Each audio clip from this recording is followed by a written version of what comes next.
It's just after daylight. If I look like 12 hairy monkeys beat the hell out of me, that's because they did. Got 3 hours sleep.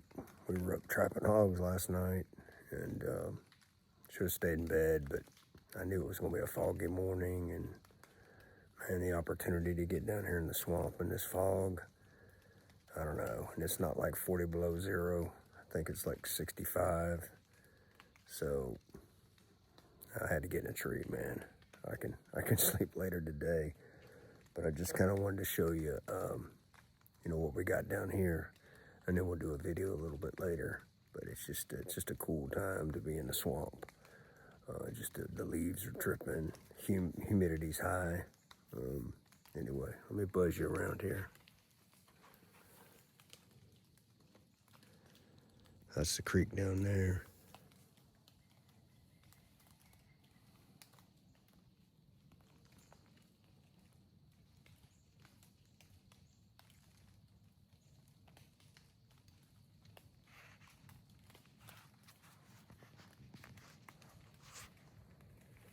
It's one of the bad parts about having that ringing in your ears crap. Kind of ruins all that, because that's all you hear is that dead gum ringing in your ears. And I'm not talking about the static of life or all those secondary voices out there that you hear that aggravate the hell out of you. I'm talking about just a plain old ringing in your ears. Don't read into it. But it is the title of the fourth book, The Ringing in My Ears. And that was about static of life. But anyway, so we're going to get back to it. Yeah, I'm sitting down. I'm too damn tired to stand up. And we'll give you a little bit later on. So hang on. All right, I'm smiling. Beautiful morning, absolutely beautiful morning. A little wind kicked up a little bit. So on a dewy, foggy morning like this, water will gather on all these limbs all around you, and then the water drops drop. So it's kind of cool to watch them, because to me, a lot of times in life, we're a water drop hanging on a limb. We're waiting for that other shoe to drop, and then we hit the ground hard. We don't always have a safety strap to keep us from falling. I've got one drop over there that seems to be hanging on for dear life, and I know what that feels like. I did have a makeup crew come up and dress me up a little bit, just because of the 12 monkeys that beat the hell out of me earlier this morning. But what we're going to talk about is sleep deprivation, because that's what I got going on right now inside my head on 3 hours. When Dr. Mitchell and I did the first and second book, even the covers to the books were kind of generated toward the first responder military communities. And then when we got to the third book, I was like, well, wait a second, critical incidents, and we've done a video on that, but just Google it, simple Google search, any kind of junk that happens outside the norm. That applies to all of society. So the same principles that we use to work with first responders or military people are pretty much the same principles that we're going to use to work with a soccer mom or someone working in a restaurant. It really doesn't matter. I think the difference is, in my opinion, is with the first responder communities and the military families, it gathers, right? It's a bigger pot. So an EMS worker, say for instance, a paramedic, is going to go on a call and then have another call and another call and another call. And that's why my heart goes out to them, because they don't get a break. Your average person, right, is driving down the road. They get involved in a pretty bad car wreck. They get injured, and all these things happen. Bam. But that might be it until they have another car wreck or whatever, but it's still going to impact them. And so for the military and first responder people, it's like, well, it happens to them all the time. They're good to go. Well, no, they're not good to go. They might figure things out like I did. I figured out ways to navigate through that. But your average person in society doesn't necessarily know how to navigate through that. So when I look at doing these videos, I don't want it to apply to just the first responder in the military community. I want it to apply to everybody. You know, because trauma is trauma. I've written about this. I've said it over and over. Trauma is trauma. It doesn't matter what your job is. It may matter what your foundation is. So for me to walk up to 10 dead people may not be a massive hit to my forehead. It's going to hit me, but not a massive hit. But if I take my 17-year-old son, my youngest boy, it's going to set him back a notch because it should. He's never seen it before, and his brain's trying to wrap around that. When you dive into sleep deprivation, which I have a PhD in my opinion, and some of it I've done intentionally, just to kind of see what my brain does. Because when you're dealing with first responders and military people, generally they are sleep deprived. Simply because of the nature of the job. They're working shift work. They're on call. Their shifts change. You know, there's always this disruption in the sleep patterns.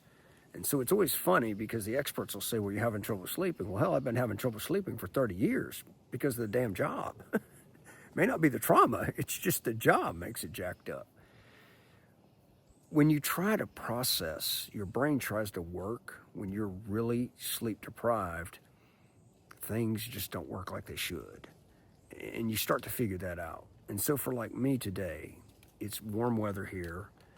And, you know, with having frostbite hands years ago, I wear gloves a lot. And I can't really type on my phone and write a story. So I was like, man, this is a great day. No gloves. I'm going to write. Man, I can't write today. My brain... my other phone is just full of like little notes of like things I want to write about. My brain ain't processing right. It just isn't because I'm so tired. I'm exhausted. You know, and then you'd be like, well, then why get up and come out here and crawl up in a tree? Because I want to watch those water drops fall. I want to breathe in the fresh air because I want to embrace something that I know may not be here 2 days from now. And I don't think that all the woods are going to disappear, but things change rapidly. And I want to embrace, and I've written about it, it's like, I call it living life at full throttle. Full throttle people want to see the sunset, the sunrise, and they want to see the moon. And then they've tried to figure out where to sleep. So back to sleep deprivation. When you get wrapped up in the axle, take a breather and realize that you're not sleeping. Now, how do we get back to sleeping? Because we've got recurring thoughts and we can't sleep. We keep seeing images. So that's a big video there. That's a big video to get through that. What I would recommend is, 1, back off whatever the caffeine is. 2, you don't necessarily have to spill your guts to somebody. Just don't bury it in here. Just try to talk to somebody. And don't ever think when you're dealing with someone that's trained in the field that you are burdening them, right? I don't care about the biggest fish you ever caught. But what I do care about is whatever keeps you awake at night. When you can share that with me, that's the junk. That's the junk that guys like me want to hear. We want to hear about that situation. You'll tell anybody about the fish, but there's only select few you're going to tell about that. So when you're involved in an incident that's got you wrapped around the axle, you can't sleep, you know, again, back off the caffeine, walk, do some type of exercise. You don't have to go spill your guts to somebody, but just open that valve a little bit and let a little bit of that pressure off, And don't try to bury it all inside because it's not going to stay there for very long. So we're at 7 minutes. That's running long in the video world for our society. I hope that video helps. I thought it'd be a good topic because I'm sleep deprived today. I'm gonna spin you around, let you look at what we got going on just in the since the fog's kind of lifted, and then we'll wrap it up. All right. So it looks a little different. There's probably a deer out there laughing at me, going, "What's that freak doing up in that tree talking to that little black thing?" Creek's not rolling real good. We're supposed to get a pretty good rain tomorrow, so the creek will open back up. So who am I today? Man, I don't know. I really don't. I'm just a guy that keeps looking at that water drop over there. Seriously. And it's just hanging on. And I'm going to try to figure out, I'm going to try to like turn the camera off, zoom in on it so you can see my water drop. But no, today I'm just a guy hanging out in a tree, enjoying the solitude, man. The solitude, the peace and quiet. I hope the video helps. I hope it gives you a little bit of insight. And, you know, just because you're not wearing a uniform, don't mean you're not serving. If you're helping society, you're serving. And just because you don't experience garbage every day, don't mean you don't have garbage. All right?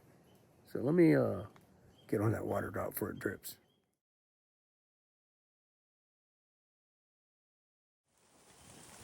All right, he's getting ready to fall. That little water drop.